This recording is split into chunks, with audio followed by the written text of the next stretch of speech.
I have my own freedom of speech, and I can say You what don't have I freedom of interpret. speech. According to your Quran, you're an awla, and you are the property of a man if you're married, or until you're married, you're the property of your father. Are you married? Yes, I am married. And your husband's letting you speak? Yeah, Wow. Is he a good Muslim? we are good Muslims. It's not you And who he's can letting you decide. speak? It's not you who can decide we are a good Muslim or not. No, because unless your husband gives you permission, you can't do much. That's in your Quran and the Sunnah. So he gave you permission to speak live? Permission Does he to know you're speak? doing this? Permission to speak? What do you mean? Live to non-Muslims. Islam has the most beautiful rights for women. Like beating you up, chapter 4, verse 34. That's beautiful. That's your interpretation. Okay, explain to me what idrubuhunna means. I Daraba. don't know that. Okay, Yasmin, why don't you go pray? You're not gonna talk. There's no point in talking to each other. You don't know much. I'm just being honest because Muslims say, "Oh, Sam, you pick on." Your interpretation is Okay. your own interpretation. So do not. Are you okay? Okay, let's talk. Are you okay with your husband if you wanted to having 4 wives and concubines? You okay with that? That's a very good topic there. Are you okay with it? I'm not going to answer your question without getting into details, because What details? Quran statements are very, very profound. Okay, 434 and 4:3. Chapter 4, verse 3. Marry if you want 2, 3, or 4, and if you can't deal fairly, 1, and as many as your right hands possess. Okay, what's unclear about that? Okay. First off, a man cannot marry a second wife if the first wife does not give permission. According to what school?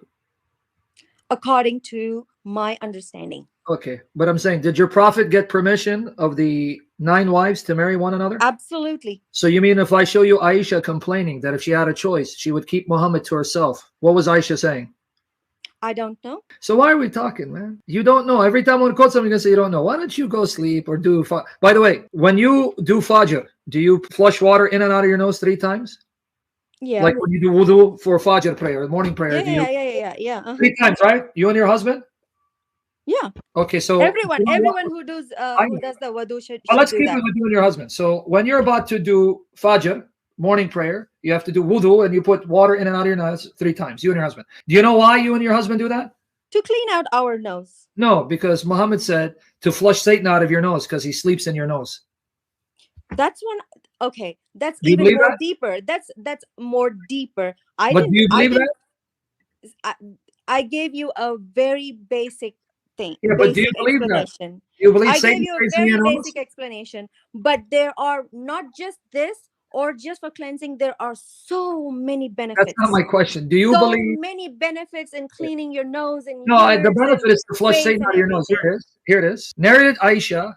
I'm sorry, Abu Hurairah. The Prophet said, if any one of you rouses from sleep and performs ablution, he should wash his nose by putting water in it and then blowing it out thrice, because Satan has stayed in the upper part of his nose all the night. Okay, and this is Sahih Bukhari. Let me get you the link from sunnah.com. Here's the link. Sahih Bukhari, volume 4, book 54, hadith 5. Man, my eyesight's bad. Let me see. 16. Here it is, the link, so you don't think I'm lying.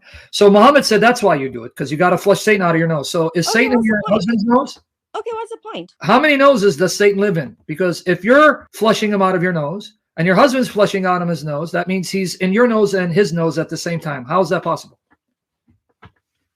How is it possible? Because Satan is a form of I don't know exactly what form it is, but Satan is with almost everyone leading into evil. So Satan's omnipresent, huh? Wow. Even your God is not omnipresent, but Satan is, huh? Damn. God is always present, always watching. And so Allah, you know why Satan is sent, right? And you know why Satan is sent, right?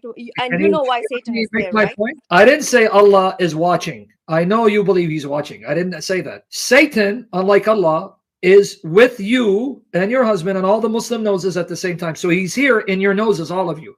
Even Allah is not with you the way Satan is. So how can Satan be with all of you in your noses physically, something that Allah doesn't do? That's not right. That's not right. What your statement is not right.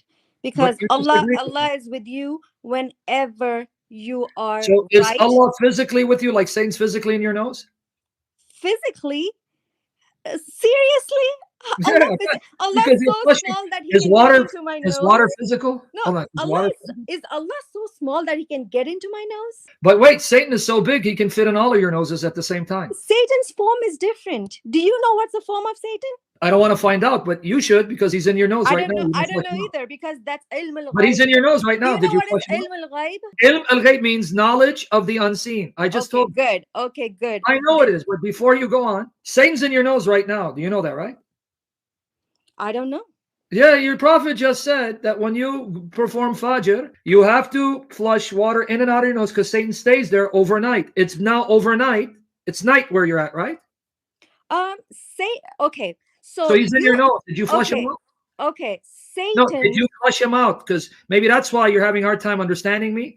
Because Satan's in your nose, occupying himself, confusing you. That's why you can't understand. So he's in your nose right now. Did you flush him out? Go flush him out. Maybe you can understand. Satan is not in my nose as long as I remember Allah subhanahu wa That's ta'ala. not what Muhammad said. Muhammad said he's there in your nose until you flush him out before Fajr prayer. Another question I want to ask you. When the call to prayer, adhan, is made, it says Satan farts. He likes to fart so he doesn't hear the call to prayer. So does Satan fart really? Does he blow winds? And if he does, how nasty is the smell of his farts?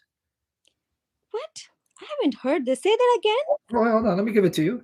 Yeah, it's your prophet said that when there's a call to prayer, the adhan, Satan blows wind, farts so loud so he doesn't hear it and he takes off. So I want to know, here, let me, you're laughing at your prophet? Stuck for Allah. Here it is, man. How are you laughing at your prophet? Here you go. Sahih Bukhari, I'm not. volume 1, hadith That's 582. your own way of describing it. Okay, here, here. Laughing. Sahih Bukhari. I'm not laughing at my beloved Prophet Okay, Muhammad, peace Sahih be Bukhari. upon him. That's your way of describing, buddy. Okay, let me read it for you. Sahih Bukhari, huh? You make me laugh, I swear. Okay. Narrated Abu Huraira, Allah's messenger said, when the adhan is pronounced, Satan takes his heels and he passes wind. So he farts, passes wind, he farts with noise, a loud fart during his flight in order not to hear the adhan. This is Sahih Bukhari, and then he comes back when the adhan is finished. Volume 1, Hadith 582. So not only does he fart, it says with noise. So Where that does it? Allah he goes, Where and he does runs. it? Where does it say it farts? What do you think the word passes wind means in Arabic? This is your interpretation, Sam. Okay, so what is passing wind? He blows, he whispers. That's the passes wind might have other meanings The too. word means he farts. You can take any meaning out of your own desire. In Arabic means he farts and he farts loud. Okay, is this fart? Does it smell? Does it smell as bad as my farts when I'm drinking protein shakes? I don't want to talk on this indecent. No, by the way, I'm quoting the sunnah of your prophet. This is Muhammad. Why are you ashamed of the sunnah? Stuck for Allah gets stuck. It says passes wind. Passes wind does not The mean word always means fart. farts. This is English. It's not always. Doesn't always mean fart. Sam. Oh, so you mean he's just passing them by going? I don't know. All right, now, has there been times where you haven't woken up for morning prayer, Fajr?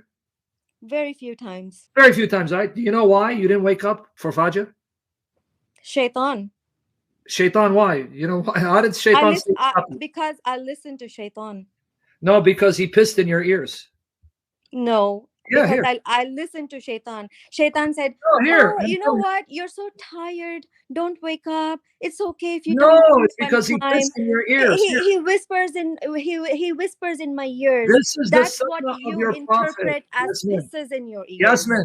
This is the sunnah of your prophet. It says, here it is, Sahih Bukhari. There's the link. I'm going to send it in private chat. It says, a man did not wake up for Fajr prayer. He didn't hear the call to adhan because Satan pissed in his ears, was pissing in his ears. Here it is. So you didn't get up because that time. Is that a story? Like an event happened? Here, or narrated Abdullah. Is it like. Narrated Abdullah, I'm reading the hadith. Narrated Abdullah. It was mentioned before the Prophet that there was a man who slept the night till morning after sunrise. The Prophet said, he's a man in whose ears Satan had urinated. So Satan pissed in his ears. So did Satan piss in your ears? Is that why you didn't get up? Satan whispered into me saying that you're so tired. Don't wake up. It's okay to not pray Fajr. Okay, That's why I didn't pray. He didn't piss in your ears? No, I don't think so. So, but he did piss in this man's ear. So you're okay with saying he pisses, he takes a leak, he farts, he stays in your nose. You're okay with that? Now, did you know that one Muslim, a Sahaba, a companion Muhammad, he stoned a she monkey because she committed zina, she cheated on her husband? A group of monkeys started stoning a she monkey because she committed zina, adultery. A group of monkey started Here it is. stoning a female monkey. Yeah, here it is. Here it is. Let me get it for you. Sahih Bukhari, Volume 5, Book 58, Hadith number 188. During the pre-Islamic period of ignorance, Jahiliyyah, I saw a she monkey surrounded by a number of monkeys. They were all stoning it because it had committed illegal sexual intercourse. They were stoning her because she committed zina. I too stoned it along with them. So you believe that monkeys can commit adultery? And they should have the Sharia applied to them? They should be stoned? Okay. This one, for this hadith, I cannot talk about it because I need to first consult with an Islamic scholar, because first off, this is about pre-Islamic period. That's something gives me like, what, pre-Islamic period? And how does this man know about this? I need to make sure if this is right, and I need details on it. And if I don't know, I cannot talk about it. Okay, what do you think about Muhammad saying that Jews were turned into rats? Muhammad, your prophet, yeah. He said that there were some Jews, they were cursed, they were turned to rats, and then later he found out where some is of them, this? oh, okay, I'm going to give it to you. It's Sahih Bukhari. Now, let me tell you how brilliant your prophet was. How did he realize that they were turned into rats? Watch his genius. This shows he's a prophet, by the way. Okay. Okay, well, let me see. Can I post it before? Okay, hold on. Let me just post it. Yeah. Take your time. Narrated Abu Hurairah, the prophet said, a group of Israelites. This is Quran or Hadith? This is not Quran, right? This is Hadith, Bukhari. Then I'm going to give you Quran. Hadith, Sahih Bukhari, I gave you the link. Narrated Abu Hurairah, the prophet said, a group of Israelites was lost. Nobody knows what they did. But I do not see them except that they were cursed and changed into rats. How do you know they were changed into rats? Now watch. This is why. For if you put the milk of a she-camel in front of a rat, it will not drink it. But if the milk of a sheep is put in front of it, it will drink it. You know what he means? These rats do not drink the milk of a she-camel because in Judaism, they cannot eat camels or drink their milk. So these rats would not drink the milk of a she-camel because that means they were Jews. These Jews became rats, so these rats were Jewish rats. That's why they didn't drink the milk of a she-camel, because that's haram for them. But the milk of a sheep, they drank. I told this to Ka'b, who asked me, did you hear it from the Prophet? I said, yes. Ka'b asked me the question several times. I said to Ka'b, do I read the Torah? I tell you this from the Prophet. So you see the genius of your Prophet? Your Prophet realized, like a genius, hey, these rats, they don't drink the milk of a she-camel. When I put the milk of a sheep, they drink. These are the Jews that Allah cursed. These are Jewish rats, them stinking rats. That's why they don't drink the milk of camels, because camel is forbidden for them. So do you believe that Allah turned Jews into rats? That's a very, very good question. I really appreciate that. All right. That's a very good question. Let me give you the Quran. Let me complete my sentence if I'm allowed to start. Okay, go ahead. Okay. Again, I'm not a scholar. I have to study on this hadith, okay? And second, let me first tell you, okay? Do you want me to give you the Quran first, though, where it says they were turned into pigs and swine? Yeah, if you can send a screenshot also. Right, well, I'm going to send it to you here in the text. It's chapter 5 of verse 60 of the Quran. Surah Al-Ma'idah, the table spread, ayah 60. Say, O Muhammad, to the people of the scripture, shall I inform you of something worse than that? Regarding the recompense from Allah, those Jews who incurred the curse of Allah and his wrath, right? Those of whom some he transformed into monkeys and swines. So Allah turned some Jews to pigs, monkeys, and rats. Okay. So you believe that? The Jews were turned into pigs, monkeys, and rats? Okay. So I need to go to Quran and look at this verse, okay? First thing. You see how Allah says in Quran, if this is in Quran, again, This is Quran. Surah Al-Open. disclaimer is only if this is indeed in the Quran, okay? Okay. If what you are showing is indeed in the Quran, look at that. Those Jews who incurred the curse of Allah. So Allah turned them into rats and pigs and monkey. Okay. No. Don't don't put words into my mouth. Okay. Look at this. Those Jews who incurred the curse of Allah. He mentions only those. And Yeah, it I'm saying. means Yeah, and it means and it means that Jews and Christians and Muslims are people of Allah subhanahu wa ta'ala, except for the Jews and Christians and Muslims who incurred the curse of Allah. It's not about just Jews. So they deserve to be It's turned not into about pigs? all Jews. It's I not know. about it's not about all Jews. It's not all about all Christians. It's not about all Muslims. It's about only those few who incurred the curse of Allah, including Muslims. I'm not saying that Muslims are all good, Muslims are all protected. No, whoever does wrong, regardless of a Jew, regardless of a Christian, regardless of a Muslim, they are cursed and they will get punished. And Okay. one more thing. We got that. Okay, yeah. You already did. You told me it's only Jews who are evil and cursed. Not all Jews. You already explained it. You want to give me another 5-hour lesson on it? Narrated Abu Huraira. This Abu Huraira is classic. The Prophet said the people of Bani Israel used to take bath naked, all together, looking at each other. The Prophet Moses used to take bath alone. So he used to go take a bath alone by himself. Now watch. They said, Wallahi, by Allah, nothing prevents Moses from taking a bath with us except that he has scrotal hernia. So they were making fun of him. He's embarrassed to take bath with us because he has a physical defect. Okay, now watch. This one I need you to help me understand. So once Moses went out to take a bath and put his clothes over a stone. Pay attention now, Yasmin. Over a stone. And then that stone ran away with his clothes. Wow. The stone ran and stole the clothes of Moses. Then what did Moses do? Moses followed that stone. He chased after that stone saying, my clothes are stone.